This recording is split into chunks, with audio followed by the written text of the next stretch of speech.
বিসমিল্লাহির রহমানির রহিম। সম্মানিত দিনী মা ও বোনেরা, আসসালামু আলাইকুম।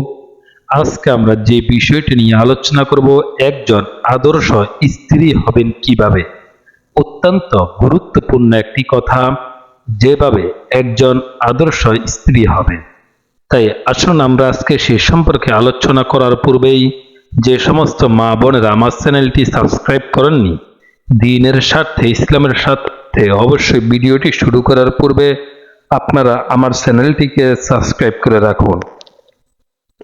যেভাবে আদর্শ স্ত্রী হবে, আল্লাহ তাআলা মানুষ সৃষ্টি করেছেন, তাদেরকে জোড়ায় জোড়ায় বিভক্ত করে দিয়েছেন।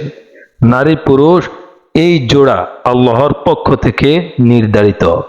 অনেকে তার ইচ্ছে মতে জীবন সঙ্গী নির্ধারণ করতে চায়, কিন্তু সেটা করতে পারে না, কেননা মহান আল্লাহ তার জীবন সঙ্গী হিসেবে পছন্দের সেই নারীকে নির্ধারণ করে রাখেননি। ইসলাম স্বামী ও স্ত্রী উভয়কে দিয়েছে ভিন্ন ভিন্ন মর্যাদা। একটি হাদিসে রাসূল করিম সাল্লাল্লাহু আলাইহি ওয়াসাল্লাম বলেছেন, সর্বোত্তম পুরুষ সেই ব্যক্তি যে তার স্ত্রীর কাছে উত্তম।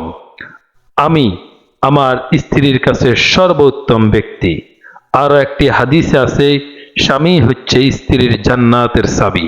সুতরাং ইসলাম স্বামী ও স্ত্রী উভয়কে দিয়েছে সম্মান ও মর্যাদা। একজন স্ত্রী স্বামীর কাছে কিভাবে উত্তম স্ত্রী হতে পারবেন, এমন 10টি ইসলামিক টিপস আজকে আমি আপনাদের মাঝে আলোচনা করব। 1 নম্বর যে টিপসটি উল্লেখ করব সেটা হচ্ছে, দাম্পত্য জীবনে সুখী হওয়ার জন্য প্রথম কাজটি হলো আল্লাহ তাআলার কাছে দোয়া করা। আমাদের জীবনের সকল ভালো বিষয়গুলো হচ্ছে মহান আল্লাহর পক্ষ থেকে। সুতরাং আল্লাহকে আমাদের ভুলে গেলে চলবে না। আল্লাহ পারেন আমাদের দুনিয়ার বৈবাহিক জীবনের সফলতা দান করতে।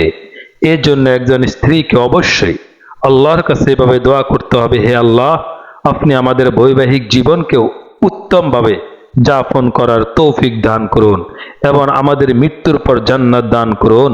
কোরআনে ইরশাদ হয়েছে, আমাকে ডাকো, আমি তোমার ডাকে সাড়া দিব। অহংকার বশত যারা আল্লাহর ইবাদত করে না, তারা লজ্জিত অবস্থায় জাহান্নামে প্রবেশ করবে। 2 নাম্বার যে টিপসটি আমি আপনাদের মাঝে আলোচনা করব সেটি হচ্ছে, স্বামীর কথা শোনা এবং তার আনুগত্য করা। স্ত্রীর কর্তব্য স্বামীর আনুগত্য করা, কেননা স্বামী হচ্ছে সংসারের প্রধান স্তম্ভ। সুতরাং তাকে তার প্রাপ্য সম্মান ও অধিকার দেওয়াই হচ্ছে একজন আদর্শ স্ত্রীর কর্তব্য।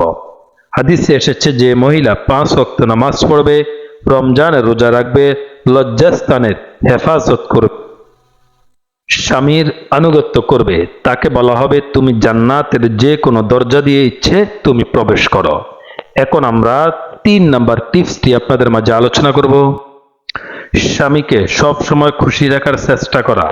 স্বামীকে সব সময় খুশি রাখা হাদিসের ভাষ্যমত হলো, স্বামী হচ্ছে স্ত্রীর জান্নাতের চাবি। মুহাম্মদ সাল্লাল্লাহু আলাইহি ওয়াসাল্লাম বলেন, কোন নারী যদি এমন অবস্থায় মারা যায় যে তার স্বামী তার উপর সন্তুষ্ট, তাহলে সে জান্নাতে যাবে। সুতরাং একজন আদর্শ স্ত্রীর সব সময় কামনা হবে স্বামীকে সন্তুষ্ট রাখা।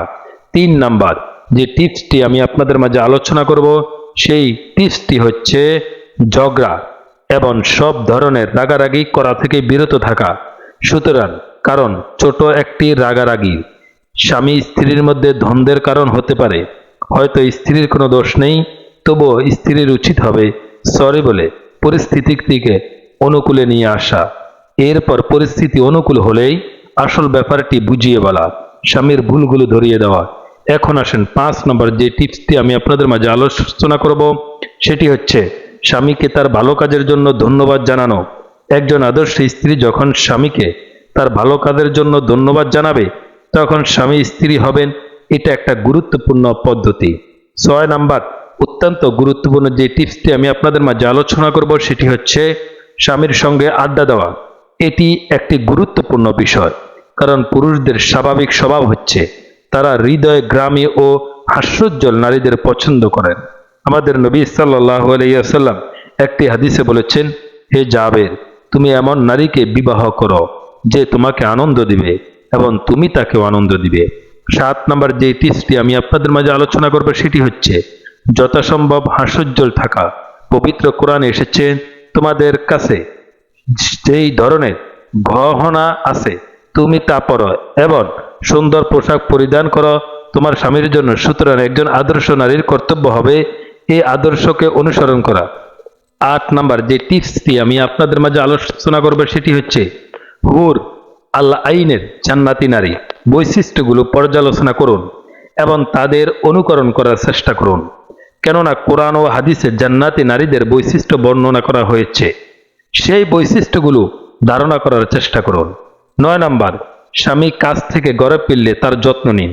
ধরুন আপনার স্বামী এখন অফিস শেষে বাসায় ফিরবে, সুতরাং আপনি আপনাদের বাসাটাকে সুন্দরভাবে পরিষ্কার করে রাখুন, নিজে ভালো কাপড় পরিধান করুন এবং সন্তানদেরকেও ভালো কাপড় পরিধান করান। এমনটাই একজন পুরুষের কাম্য, আর এর মাধ্যমে মূলত স্বামী ও স্ত্রীর বৈবাহিক জীবনে সুখ ও শান্তি বৃদ্ধি পায়। 10 নম্বর যে বিষয়টি, স্বামীর হৃদয় জয় করার জন্য আপনি সর্বোচ্চ চেষ্টা করুন। আল্লাহ আপনাকে সকল প্রকার ধৈর্য দান করেছেন, আপনি আপনার সকল ধৈর্যকে ব্যবহার করে আপনার স্বামীর হৃদয়কে জয় করুন। অত্যন্ত গুরুত্বপূর্ণ বিষয়গুলি নিয়ে আমি আজকে আপনাদের মাঝে আলোচনা করেছি। যারা আমার ভিডিওটি দেখেছেন, আমার পক্ষ থেকে সকলের জন্য অভিনন্দন। অবশ্যই আমার চ্যানেলটিকে সাবস্ক্রাইব করে আমার সাথে থাকবেন। ধন্যবাদ।